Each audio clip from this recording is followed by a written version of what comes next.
अनीता जी खाना खा रही थी, लेकिन रोटी खत्म होने के कारण बीच में ही बैठी एक थाली में थोड़ी सी सब्जी लिए इधर उधर देखने लगी कि कोई उनकी बात कहे बिना ही समझ ले और एक रोटी लाकर दे दे। पास में बैठा छोटा बेटा अनुज उनकी बात समझ गया था, मगर फिर भी वो खामोश रहा, क्योंकि घर में किसी की भी इतनी हिम्मत नहीं थी कि बड़ी बहू के होते हुए खुद से कोई खाना ले ले। थोड़ी देर बैठी रहने के बाद अनीता जी ने ही हिम्मत जुटाते हुए कहा, रीना बहू, 2 रोटी से पेट नहीं भरा, जरा एक रोटी और दे दो। इतना सुनते ही रीना कठोर आवाज में बोली, बस बस माँ जी, आपकी तबीयत पहले ही खराब रहती है, 2 रोटी आपके लिए कम नहीं है, जो खा लिया बस वही बहुत है। तो अनीता जी पास बैठे अपने बड़े बेटे अमित की तरफ उम्मीद भरी नज़रों से देखने लगी कि शायद वो कुछ बोलेगा, मगर अमित तो इस तरह खाने पर झुका हुआ था जैसे उसने कोई बात ही नहीं सुनी हो। ये देख अनीता जी कुछ नहीं बोली और हाथ पोंछकर उठने लगी, लेकिन तभी छोटे बेटे अनुज ने अपनी भाभी से कहा, भाभी, जब माँ सारा सारा दिन घर का काम करती है तब तो आपको उनकी तबीयत का ज़रा भी एहसास नहीं होता है। आपको पता भी है, अगर माँ भूखी रह जाएगी तो फिर रात भर उन्हें नींद नहीं आएगी, इसलिए आप उन्हें एक रोटी और दे दीजिए। इतना सुनते ही रीना ने चिल्लाते हुए कहा, तुम ज़्यादा माँ के सगे मत बनो। इस घर में जो कुछ भी हो रहा है वो मेरी आंखों से छुपा नहीं है। तुम दोनों माँ बेटे मुफ्त की रोटियां तोड़ते रहते हो, और तुम्हारा भाई कितनी मेहनत करता है उसका तो तुम्हें एहसास ही नहीं है। तुम पहले कुछ काम कर लो, फिर बड़ी बड़ी बातें करना, ना काम के ना काज के दुश्मन अनाज की। भाभी की बातें सुनकर अनुज को बुरा तो बहुत लगा था, लेकिन फिर भी वो खामोश ही रहा। उसने अपनी माँ की तरफ देखा तो अनीता जी भी नम आंखों से उसे ही देख रही थी। उससे अपनी माँ की भूख बर्दाश्त नहीं हुई, इसलिए उसने अपनी थाली में से एक रोटी उठाकर अनीता जी की थाली में रखते हुए कहा, माँ, आप ये रोटी खा लो, आज मैं एक रोटी ही खाऊंगा। ये देखकर रीना और गुस्सा हो गई और अनीता जी की थाली से वो एक रोटी उठाकर फर्श पर फेंकते हुए बोली, तुम्हें मेरी बात समझ में नहीं आई? जब मैंने कहा कि और खाना नहीं देना तो मतलब नहीं देना। अब रहो तुम भी भूखे, बड़े आए थे माँ के चमचे। ये देख अनुज की आंखों में भी आंसू आ गए। उसने अपनी भाभी से कहा, भाभी, आप में तो इंसानियत नाम की कोई चीज़ ही नहीं है। अरे, किसी की थाली से ऐसे कोई रोटी उठाकर भी फेंकता है क्या? अनुज का इतना बोलना ही हुआ कि उसके बड़े भाई अमित ने उसे घूरते हुए कहा, अपनी भाभी से माफ़ी मांगो। भैया, जब तक भाभी माँ के साथ ना इंसाफ़ी कर रही थी तब तक तो आप बिल्कुल गूंगे बहरे बनकर बैठे हुए थे, और अब अचानक से आपको एहसास हो गया कि कुछ गलत हो रहा है। आप कितने जोरों के गुलाम हो गए हो, आपको अपनी माँ का कुछ ख्याल ही नहीं है। अनुज का इतना कहना हुआ कि अमित ने उठकर एक जोरदार तमाचा अनुज के गाल पे जड़ दिया और बोला, मैंने बहुत सह लिया तुम्हारी बदतमीजी को। अब तुम्हारे लिए यही बेहतर है कि यहाँ से निकल जाओ, नहीं तो मुझसे बुरा कोई नहीं होगा। सही कहा भैया आपने, आपसे बुरा तो कोई हो भी नहीं सकता। जो चुपचाप बैठा अपनी माँ का अपमान होते हुए देख रहा हो, उससे बुरा इंसान और क्या हो सकता है। इतना सुनते ही अमित ने अनुज की गाल पर एक थप्पड़ और जड़ दिया और उसे धक्के मार के घर से बाहर निकाल दिया। अनीता जी भी चुपचाप खड़ी सब कुछ देख रही थी। उसने हिम्मत करते हुए कहा, अमित बेटा, तुम्हें क्या हो गया है? तुम अपने भाई को यूं घर से नहीं निकाल सकते, ये घर उसका भी है, तुम दोनों का बराबर हिस्सा है इस घर में। तो अमित ने गुस्से से कहा, माँ, अगर आपको अपने बेटे की इतनी ही चिंता है तो आप भी उसके साथ चली जाओ। कहते हुए अमित ने अपनी माँ को भी धक्का देकर घर से बाहर निकाल दिया। अनुज को अपनी बिल्कुल भी परवाह नहीं थी, वो तो कहीं भी रह सकता था, मगर अपनी माँ को कहाँ रखेगा, इस बात को लेकर वो बहुत घबरा रहा था। उसने अनीता जी से कहा, माँ, आपको यूं घर छोड़कर नहीं आना चाहिए, वो आपके स्वर्गीय पति का घर है, आप वहीं पर रहती। मैं अब आपको कहाँ लेकर भटकता फिरूंगा, मेरे पास तो रहने के लिए जगह भी नहीं है। अनुज की बात सुनकर अनीता जी की आंखें भर आईं।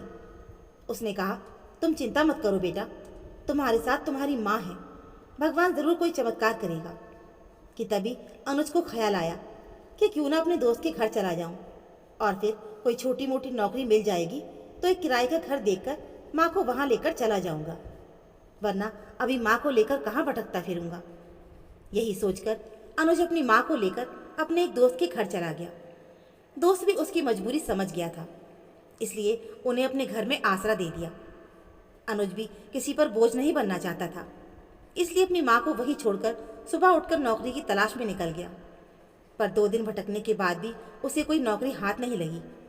अनुज उलझन में आ गया कि क्या करूं। उसे दोस्त के घर आए हुए 2 दिन हो चुके थे, फिर भी उसे नौकरी नहीं मिली। थक हार कर अनुज सड़क के किनारे बैठ गया कि तभी उसकी नज़र दीवार पर चिपके एक कागज़ पर गई, जिस पर लिखा हुआ था कि एक अस्पताल में एक चपरासी की ज़रूरत है, तनख्वाह 8,000 और रहने का इंतज़ाम फ्री। ये पढ़कर अनुज की आंखों में आंसू आ गए। उसने खुद से ही कहा, अनुज, ये नौकरी तुम्हारे लिए नहीं है। तुमने तो MBA किया हुआ है, तो क्या अब तू चपरासी की नौकरी करेगा? उसका दिल खून के आंसू रोने लगा, लेकिन तभी माँ का चेहरा आंखों के सामने घूम गया और फिर बिना कुछ सोचे समझे ही वो वहाँ से उठ खड़ा हुआ और उस पते पर पहुँच गया जहाँ चपरासी की ज़रूरत थी। जब डॉक्टर ने अनुज की फाइल देखी तो वो भी हैरान रह गया और कहने लगा, तुमने तो MBA किया हुआ है और तुम एक चपरासी की नौकरी करना चाहते हो? ये नौकरी तो उन लोगों के लिए है जो अनपढ़ होते हैं और अपनी मेहनत से रोजी रोटी कमाना चाहते हैं। मुझे बताओ कि तुम ये काम क्यों करना चाहते हो? ये सुनकर अनुज की आंखों में आंसू आ गए। उसने कहा, मैं बहुत ज़्यादा मजबूर हूँ। बहुत सी जगह पर इंटरव्यू देने गया, मगर कुछ भी हाथ नहीं आया। मुझे इस समय नौकरी की सख्त ज़रूरत है। उसकी मजबूरी समझकर डॉक्टर ने भी उसे चपरासी की नौकरी दे दी। अनुज को समझ नहीं आ रहा था कि ये उसके लिए खुशी का मौका है या फिर उदासी का। खैर, जो भी था, वो घर गया और अपने दोस्त का शुक्रिया अदा करते हुए बोला, तुमने इस मुश्किल समय में मेरा साथ दिया और मुझे अपने घर में रहने की जगह दी, इसलिए आपका बहुत बहुत धन्यवाद। अब मैं माँ को लेकर जा रहा हूँ। मुझे एक अस्पताल में नौकरी मिल गई है। ये सुनते ही अनुज के दोस्त ने कहा, पर तुमने तो MBA किया है, फिर अस्पताल में तुम्हें नौकरी कैसे मिल गई? तो अनुज ने कहा, मुझे चपरासी की नौकरी मिल गई है। ये सुन उसके दोस्त की आंखों में आंसू छलक आए और कहने लगा, यार अनुज, मेरा घर तुम्हारे लिए हमेशा खुला है। तुम अपनी हिम्मत बनाए रखो, तुम्हें अच्छी नौकरी ज़रूर मिल जाएगी। तब तक तुम मेरे घर में बिना किसी डर के रह सकती हो। तो अनुज बोला, तुम्हारा बहुत बहुत धन्यवाद। मैं तुम्हारा ये एहसान ज़िंदगी भर नहीं भूलूंगा, लेकिन अब जब मुझे रोजी रोटी मिल रही है तो मैं उसको लात नहीं मारना चाहता, इसलिए अब मैं माँ को लेने आया हूँ। अनुज के दोस्त ने उसे बहुत रोका, बहुत समझाया, मगर अनुज नहीं माना और अपनी माँ को लेकर अस्पताल के पीछे फ्लैट में शिफ्ट हो गया। अनीता जी ने कहा, तुम्हें कैसी नौकरी मिली है बेटा? तो अनुज ने कहा, माँ, एक ऑफिस में बैठकर कंप्यूटर पर हिसाब किया करूँगा। ये सुनकर अनीता जी खुश हो गई। अनुज अपनी माँ से सच तो नहीं कह सकता था, क्योंकि वो टेंशन में आ जाती और उनका ब्लड प्रेशर हाई हो जाता। इसलिए उसने अपनी माँ से झूठ बोल दिया और अगले दिन से रोज़ सुबह काम पर जाने लगा। अनुज मन लगाकर अस्पताल में साफ सफाई का काम करता। खैर, महीना पूरा होते ही डॉक्टर ने उसे अपने ऑफिस में बुलाकर उसकी तारीफ करते हुए कहा कि तुम्हारी तरफ से हमें कोई शिकायत नहीं मिली है, इसलिए तुम्हें 8,000 की बजाय 10,000 रुपये दे रहा हूँ। ये सुनकर अनुज बहुत खुश हो गया और बोला, डॉक्टर साहब, मैं आपका एहसान ज़िंदगी भर नहीं भूलूंगा। मुश्किल घड़ी में आपने मुझे सहारा दिया। कहकर अनुज हाथ में तनख्वाह लेकर डॉक्टर के ऑफिस से बाहर निकल आया और अपनी तनख्वाह को गिनने लगा कि तभी अचानक उसकी आंखों में आंसू आ गए, क्योंकि अपने पापा के मरने के बाद उसने कभी भी 10,000 एक साथ नहीं देखे थे। वो तो 500 के नोटों को देखने के लिए भी तरस कर रह गया था। वो बस बार बार उन पैसों को गिने जा रहा था और सोच रहा था कि सबसे पहले वो घर में राशन लेकर जाएगा। अब वो अपनी माँ को अच्छा खाना खिलाना चाहता था, लेकिन जैसे ही वो पैसे अपनी जेब में डालने लगा कि तभी अचानक उसके सामने एक औरत आकर खड़ी हो गई। उसने दोनों हाथ अनुज के सामने जोड़ दिए और रोते हुए बोली, भगवान के लिए मेरी मदद कर दो बेटा, मेरे बेटे का एक्सीडेंट हो गया है। उसके ऑपरेशन के लिए मुझे पैसों की सख्त ज़रूरत है और मेरे पास कुछ भी नहीं बेटा। अगर मैं ये कहूँ कि भगवान के अलावा कोई मेरे बच्चे की ज़िंदगी बचा सकता है तो वो पैसे ही हैं। बिना पैसों के मेरा बेटा बच नहीं सकता। उस औरत के चेहरे पर इस कदर बेबसी देखकर अनुज का दिल बैठ गया। उसने बिना कुछ सोचे समझे ही वो 10,000 रुपये उस औरत के हाथ में रख दिए और बोला, मैं भगवान से प्रार्थना करूंगा कि वो आपके बच्चे को बचा ले। तो वो औरत अनुज को आशीर्वाद देती हुई आगे बढ़ गई और किसी दूसरे इंसान के सामने हाथ जोड़कर अपने बच्चे के लिए पैसे की भीख मांगने लगी। लेकिन उस आदमी ने उसे दुत्कार कर भगा दिया। उस पल अनुज के दिल में आया कि काश मेरे पास इतना पैसा होता कि मैं उस औरत की मदद कर देता। फिर उसके दिमाग में आया कि क्यों ना डॉक्टर से बात की जाए। वो दौड़कर डॉक्टर के पास गया और हाथ जोड़कर बोला, सर, मेरी हर महीने की तनख्वाह आप काट लेना, लेकिन उस औरत के बच्चे को बचा लीजिए। तो डॉक्टर ने कहा, क्या लगती है वो औरत तुम्हारी रिश्तेदारी में है क्या? नहीं साहब, वो मेरी कोई रिश्तेदारी में नहीं है, लेकिन मैं उसको अपने बच्चे के लिए इस तरह तड़पते हुए नहीं देख सकता। ये सुनकर डॉक्टर की आंखें भी नम हो गईं। उसने कहा, खुद के पास खाने के लिए नहीं है और दूसरों की मदद करना चाहता है। सर, हम किसी की मदद करेंगे तो हमारी मदद ऊपर वाला करेगा। इसलिए सर, आप मेरी तनख्वाह काट कर उस बच्चे को बचा लीजिए। तो डॉक्टर ने भी हाँ में सिर हिला दिया और तुरंत बच्चे का इलाज शुरू कर दिया। ये देख अनुज को बहुत खुशी मिली। वो दौड़कर उस औरत के पास गया और बोला, चिंता मत करो, डॉक्टर साहब ने आपके बच्चे का इलाज शुरू कर दिया है। लेकिन मैंने तो पैसे जमा नहीं करवाए, फिर इलाज कैसे शुरू हो गया? उस औरत ने रोते हुए कहा। तो अनुज बोला, मैंने डॉक्टर साहब से बात की है, वो आपके बच्चे का इलाज शुरू करने के लिए तैयार हो गए हैं। इतना सुनते ही वो औरत अनुज के पैरों में गिरकर रोने लगी। भगवान तुम्हें इसके बदले बहुत बड़ा फल देगा बेटा, भगवान करे कि तुम करोड़पति बन जाओ। उस औरत की दुआ सुनकर अनुज हंसने लगा और आगे बढ़ते हुए सोचने लगा कि करोड़पति बनना तो बहुत दूर की बात है। अब तो उसे 2 वक्त की ढंग से रोटी खाना भी उसके नसीब में नहीं लग रहा था, क्योंकि आज उसे जो तनख्वाह मिली थी वो भी उसने उस औरत को दे दी और अगले 5-7 महीने तक मिलने वाली तनख्वाह के लिए उसने डॉक्टर को मना कर दिया था। ये सब सोचते हुए अनुज घर गया तो अनीता जी उसी के इंतज़ार में ही बैठी थी और कहने लगी, बेटा क्या लेकर आए हो? तो अनुज की नज़रें शर्म से झुक गई, मगर उसने माँ को झूठी तसल्ली देते हुए कहा, माँ, मुझे तनख्वाह आज नहीं मिली, कल मिल जाएगी, आप परेशान ना हो। तो अनीता जी ने उसकी तरफ देखा और सूखी रोटी अचार के साथ खाने लगी। ये देखकर उसका दिल टूट गया, मगर वो कर भी क्या सकता था। वो खाना खाए बिना ही बिस्तर पर लेट गया। तो अनीता जी ने कहा, बेटा चिंता ना करो, भगवान हमें बहुत कुछ देगा, तुम खाना तो खा लो।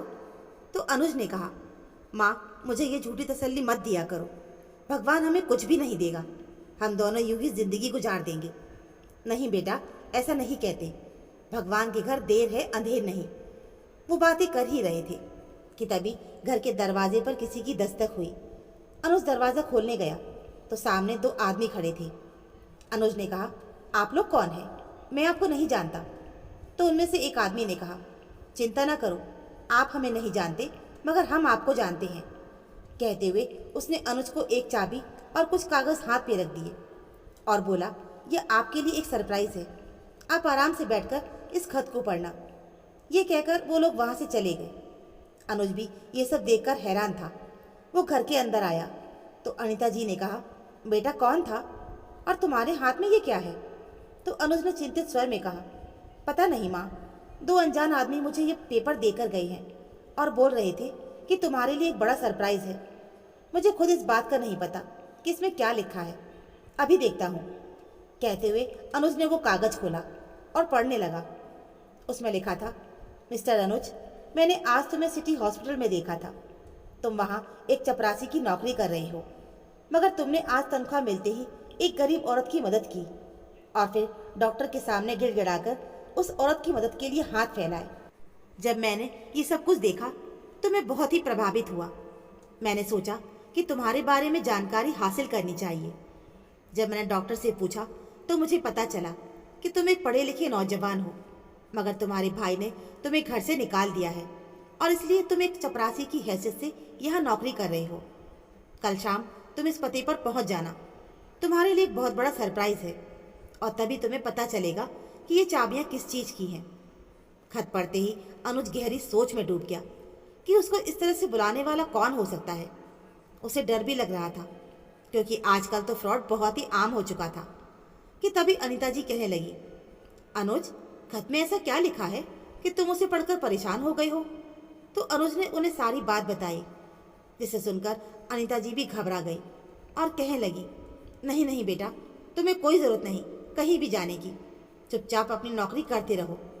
फिर अपने बेटे के सिर पर हाथ रखते हुए बोली, अच्छा, तो आज तुम्हें तनख्वाह मिल गई थी, लेकिन तुमने वो एक औरत को दे दी। ये सुनते ही अनुज को लगा कि माँ अभी डांटेगी, मगर अनीता जी ने उसका माथा सहलाते हुए कहा, मुझे अपने बेटे पर गर्व है। आज तुमने सचमुच मुझे दिल से खुश कर दिया है। भगवान का शुक्र है कि मेरा एक बेटा तो गरीब लोगों की मदद करना जानता है। अपनी माँ की बातें सुनकर अनुज भी मुस्कुराकर सो गया और अगले दिन सुबह उठकर अपने काम पर चला गया। वो अस्पताल में सफाई तो कर रहा था, मगर उसका सारा ध्यान बार बार उस खत की तरफ ही जा रहा था। वो सोचने लगा कि क्या पता मैं वहाँ जाऊँ तो मुझे सच में कोई बड़ा सरप्राइज मिल जाए। ज़रूरी तो नहीं कि हर किसी के साथ धोखा ही हो जाए। ये सोचकर वो अस्पताल की साफ सफाई कर बड़ी हिम्मत करके उस पते पर पहुंच गया। वहां जाकर देखा तो वहां एक बहुत बड़ा ही रेस्टोरेंट था। वो अंदर जाने लगा तो एक आदमी ने उसे रोकते हुए कहा, आप कौन है जी? मेरा नाम अनुज है। अच्छा अच्छा, वही सिटी हॉस्पिटल वाली ना? तो अनुज ने भी जल्दी से हाँ में सर हिला दिया। तो उसने कहा, ठीक है सर, आपका इंतज़ार कर रही हैं। ये सुन अनुज जल्दी से अंदर चला गया। अंदर जाते ही सामने कुर्सी पर बैठे एक आदमी ने कहा, लगता है तुम मुझे नहीं जानते हो, इसलिए मैं अपना परिचय करवा देता हूँ। मेरा नाम मुकुल शर्मा है। मैं इस रेस्टोरेंट का मालिक हूँ, मगर अब मैं ये रेस्टोरेंट तुम्हारे नाम करना चाहता हूँ। ये सुनकर अनुज हैरान रह गया और बोला, आप मेरे साथ ये कैसा मजाक कर रहे हैं? तो उसने कहा, मैं तुम्हारे साथ कोई मजाक नहीं कर रहा। तुम मुझे बहुत अच्छे लगे। तुम्हारा इस कदर लोगों की मदद करना मुझे भा गया, इसलिए मैं तुम्हें अपना सब कुछ देना चाहता हूँ। अनुज सुनकर हक्का बक्का रह गया और बोला, आपकी क्या वजह है? तो उसने कहा कि मेरे साथ भी पहले वही हुआ था जो तुम्हारे साथ और तुम्हारी माँ के साथ हुआ है। मैं एक कैंसर का मरीज हूँ। मैं अपने 2 बेटों और एक बेटी के साथ रहता था, लेकिन मेरे दोनों बेटों ने मेरी जिम्मेदारी स्वीकार करने से मना कर दिया और हम दोनों बाप बेटी को घर से निकाल दिया। लेकिन बेटा, अब मैं अपनी पुरानी गाथा सुनाकर आपका समय बर्बाद नहीं करना चाहता, इसलिए आपसे इतना ही कहना चाहता हूँ कि मेरा ये रेस्टोरेंट किसी एक ऐसे इंसान के हाथ में जाए जो दूसरों की मदद करता हो। मैंने तुम्हें अस्पताल में देखा था, तुमने उस औरत की कैसे मदद की थी।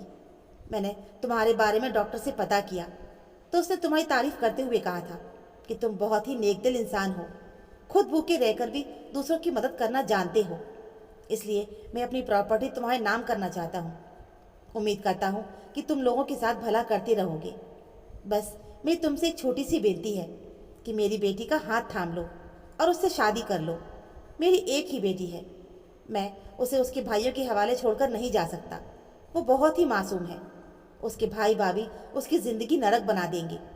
बेटा, तुम मेरी बेटी से शादी कर लो, क्योंकि अब मुझे लगने लगा है कि मेरी ज़िंदगी के दिन पूरे हो चुके हैं और अब मौत मेरा इंतज़ार कर रही है।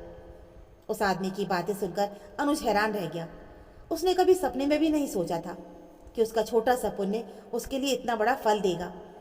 उसने सोचा, इसलिए हमें गरीबों की मदद कर देनी चाहिए, क्योंकि क्या पता भगवान किस रूप में आकर हमारी मदद कर दे। उसने तो बस थोड़ी सी मदद की थी और भगवान ने उसे 1 करोड़ की प्रॉपर्टी का मालिक बना दिया। ये देख अनुज की आंखें नम हो गईं। तभी सामने बैठे मुकुल शर्मा ने कहा, क्या हुआ बेटा, क्या सोचने लगे? कुछ नहीं अंकल जी, मुझे आपकी बात मंजूर है। अनुज ने अपने आंसू पोंछते हुए कहा और भगवान का धन्यवाद किया। उसे आज पता चला कि ये सच है कि दूसरों की मदद करने से दिल को भी सुकून मिलता है और भगवान भी खुश होते हैं। वो खुशी खुशी वहाँ से चला गया और जाकर अपनी माँ को सारी बातें बताई। तो अनीता जी की खुशी का भी ठिकाना नहीं था, क्योंकि एक साथ 2 खुशी मिल रही थी, बेटे की नौकरी भी और शादी भी। कुछ दिनों के बाद मुकुल जी ने अनुज की शादी अपनी बेटी पिया के साथ करवा दी और अपना फ्लैट भी अनुज के नाम कर दिया। अब अनुज भी अपनी माँ को लेकर उनके पास ही आ गया और चारों लोग एक साथ एक ही घर में रहने लगे। समय अपनी गति से चलता रहा। धीरे धीरे अनुज उस रेस्टोरेंट को संभालने के काबिल हो चुका था। जब वो बॉस की सीट पर बैठा तो ये देखकर हैरान रह गया कि मैनेजर की लाइन में उसका भाई अमित भी खड़ा था। अमित भी अनुज को बॉस की सीट पर बैठा देखकर हैरान था। कुछ देर बाद जब अनुज अपने ऑफिस में गया तो उसका भाई भी उसके पीछे पीछे आ गया और बोला, अनुज ये सब कैसे हुआ? तो उसने कहा, मैं आपका बॉस हूँ, इसलिए मुझे अनुज कहने की ज़रूरत नहीं। ये सुनकर अमित का मुंह लटक गया और कहने लगा, मैं तुम्हारा बड़ा भाई हूँ, इसलिए अब पुरानी बातों को भुला दो और दोनों भाई साथ मिलकर तरक्की करेंगे। तो अनुज ने गुस्से से कहा, आज मुझे बॉस की सीट पर देखकर तरक्की की बात कर रही हो, वरना मुझे धक्के मारकर घर से निकाल दिया था। लेकिन ये तो समय समय की बात है। उस दिन तुम्हारा समय था और आज मेरा समय है, पर मैं तुम्हें धक्के मारकर यहाँ से नहीं निकालूंगा। इसलिए यहाँ नौकरी करना चाहते हो तो चुपचाप मेरे ऑफिस से चले जाओ। उसकी बातें सुनकर अमित घबरा गया और चुपचाप वहाँ से चला गया। उसके जाने के बाद अनुज सोचने लगा कि ये तो सारी भगवान की लीला है। कोई हमें घर से निकाल देता है, लेकिन वक्त बदलते ही वो हमारे पैरों में गिरने को तैयार हो जाता है। इसलिए भगवान के सामने रहकर हमें कभी किसी चीज़ का घमंड नहीं करना चाहिए। तो दोस्तों, हमारी आज की कहानी में बस इतना ही। ये कहानी आपको कैसी लगी हमें कमेंट बॉक्स में ज़रूर बताइएगा। कहानी अच्छी लगी हो तो प्लीज़ वीडियो को लाइक, चैनल को सब्सक्राइब ज़रूर कर लीजिएगा। मिलते हैं फिर एक ऐसी नई कहानी के साथ। कहानी सुनने के लिए आप सभी का बहुत बहुत धन्यवाद।